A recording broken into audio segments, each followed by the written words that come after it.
Weakness है।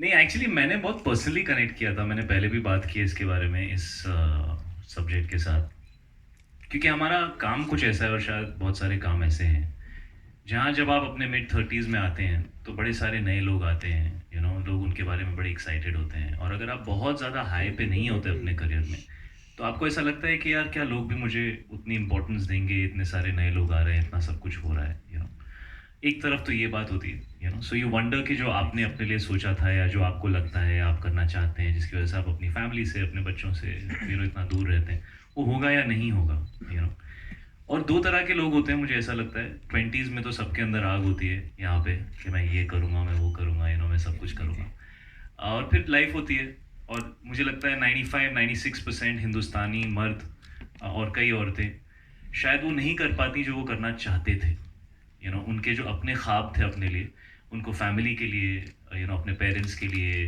या अपने जो भी उनकी रिस्पॉन्सिबिलिटीज़ हैं उसके लिए, शायद उनको अपने आप को और अपनी चाहतों को पीछे करना पड़ता है और फैमिली की रिस्पॉन्सिबिलिटी संभालनी पड़ती है, और फिर एक वक्त आता है जब या तो वो आग उनके अंदर कम हो जाती है और वो लाइफ में शायद ठीक एडजस्ट कर लेते हैं जो भी है, लेकिन कुछ लोग ऐसे होते हैं, और आई थिंक बहुत सारे लोग ऐसे होते हैं जिनके अंदर वो आग कभी जाती नहीं है, वो जलती रहती है, जलती रहती है। और ये फिल्म उस कैरेक्टर के बारे में है जो रोज़ अपनी ज़िंदगी वैसे ही वैसे ही वैसे ही नहीं जीना चाहता, और वो एक दिन कहता है कि यार I want to feel alive, I don't want to just live, I want to feel alive. और वो उस चीज़ को चेज़ करता है जो उसे लगता है कि वो ऐसा कर सकता है शायद जो दूसरे लोग नहीं कर सकते, जिससे उसे लगता है कि क्योंकि उसका सबसे बड़ा डर यही है कि उसका बेटा भी उसे वैसे ही देखेगा जैसे शायद लोग उसे देखते हैं, और वो बहुत बड़ी चीज़ है उसके लिए। तो वो उसको चेज़ करता है बिकॉज वो कहता है यार I want to feel alive, फिर जो भी हो जैसा भी हो वो देखा जाएगा। तो वो महरम के अंदर वो लाइंस भी हैं, क्या लाइंस हैं? होना है जो देखी जाए अब करम ही फरमाए, होना है जो देखी जाए अब करम ही फरमाए, कि अब मेरे कर्म जो हैं वही बात करेंगे दुनिया से, अब जो होगा वो देखेंगे।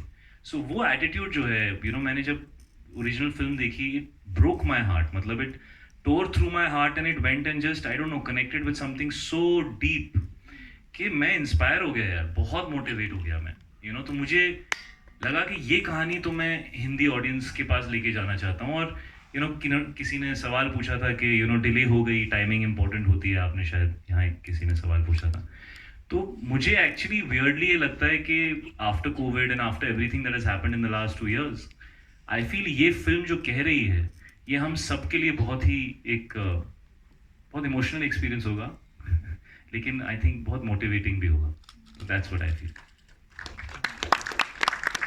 Hi, Shai. Justin here from PTI towards your left. Yo. What's up, Justin? Hi. Shai, so much of Jersey is about a man who bounces back after being written off. As an actor, was there ever a phase, Shai, where you felt that a section had written you off? तू बता यार, तूने right of किया होगा, तू बता दे। No, you guys do such deep analytical studies of our careers that we also never thought those things that you guys write. तो तुम बताओ। No, but as an actor, I तो never thought कि मेरा करियर खत्म हो जाएगा। मैं बहुत बेशरम और बहुत थिक स्किन था। I was like मैं कर सकता हूँ। नहीं तो मैं नहीं होता ना, अगर मैं ये कहता हूँ हमेशा, and I really mean this. In the 20s, when we are in our 20s, we don't have perspective of reality. We look at everything in a very idealistic manner, and we have a lot of adrenaline and a lot of passion, a lot of drive inside us. So we keep pushing hard for things that a lot of times are very like they probably won't happen, but you keep pushing, and I think that's how my life was. I mean, I've done everything thinking मैं कर लूँगा when everybody else looks at you and says ये कैसे होगा, so I have always lived my life like that कि अगर कोई ना बोलता है तो मुझे करना ही पड़ेगा। तो ये मुझे जब ज़्यादा लोग बोलते थे ना ये वो तो मुझे लगता था अच्छा रुको टाइम आएगा। ब्रेव हार्ट के अंदर एक सीन है, पता है, जब वो स्कॉटिश आर्मी वेट कर रही है और सामने से इंग्लैंड की आर्मी आ रही है, और वहाँ पे वो मेल गिब्सन वेट कर रहा है, and he is just saying hold, so in life you have to go through those moments, you have to hold, let the world put you down, use it, it's fuel. And I really feel sometimes ease and success is more harmful for you than failure, because failure puts a lot of fuel in your system to work really hard, I think. Hi, hello everybody. Oh my god, Kumar Mahara in the house, what's up? This question is actually can be answered by anybody.